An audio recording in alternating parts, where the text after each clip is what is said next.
Hello everyone, I hope you are very well.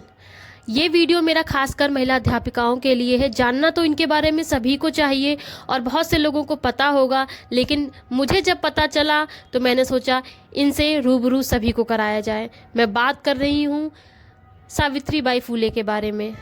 इनके बारे में हम जानेंगे। जिस टाइम पर बालिकाओं का खुद में पढ़ना एक बहुत बड़ी बात होती थी, इनके ज़िंदगी में पढ़ने जैसा कोई मतलब नहीं था, इन्होंने उस टाइम पर पढ़ाने की ज़िम्मा उठाया।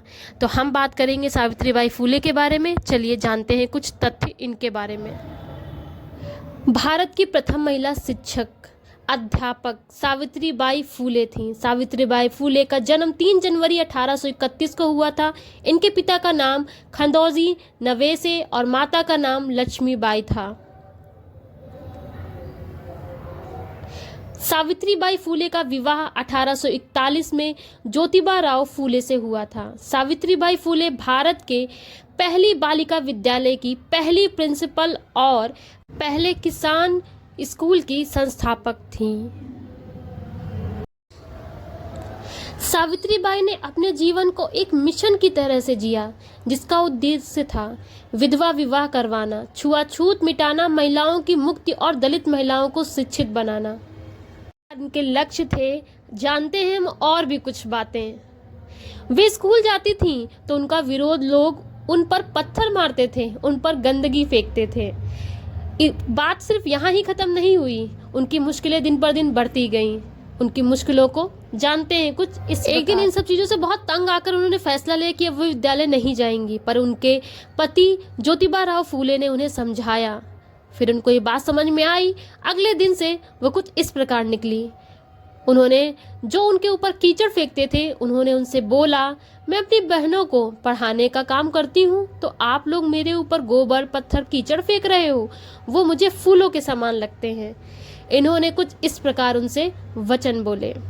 सावित्रीबाई पूरे देश की महानायिका हैं। हर बिरादरी और धर्म के लिए उन्होंने काम किया है। मुश्किलों से हारना नहीं चाहिए, इस प्रकार लड़ना चाहिए।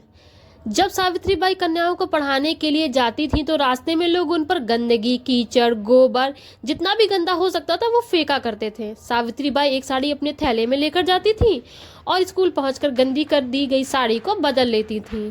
तो इस प्रकार उन्होंने सामाजिक मुश्किलों का सामना किया। सीख इन्हें हमसे ये मिलती है कि अपने पद पर चलते रहने की प्रेरणा बहुत अच्छे से दी है इन्होंने। विद्यालय की स्थापना, यूँ तो बहुत सारे विद्यालय की स्थापना की है, पर 5 सितंबर 1848 में पुणे में अपने पति के साथ मिलकर विभिन्न जातियों की 9 छात्राओं के साथ उन्होंने महिलाओं के लिए एक विद्यालय की स्थापना की।